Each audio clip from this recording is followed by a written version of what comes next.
Roast the Host! Yeah! Der Laden brennt. Ich liebe es, wie ihr dabei sind. Roast the Host, sehr simpel. Es ist genau das, was es heisst. Vielleicht schnell eine Frage an euch. Wer von euch kennt mich oder hat schon mal von mir gehört?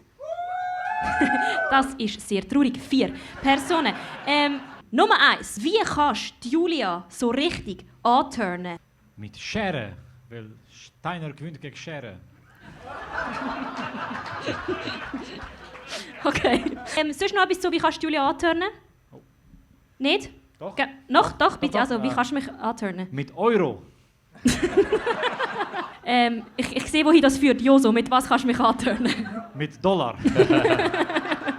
Joso, mit was kannst du mich anturnen? Dinero. Ich habe noch 38 weitere Währungen. Nix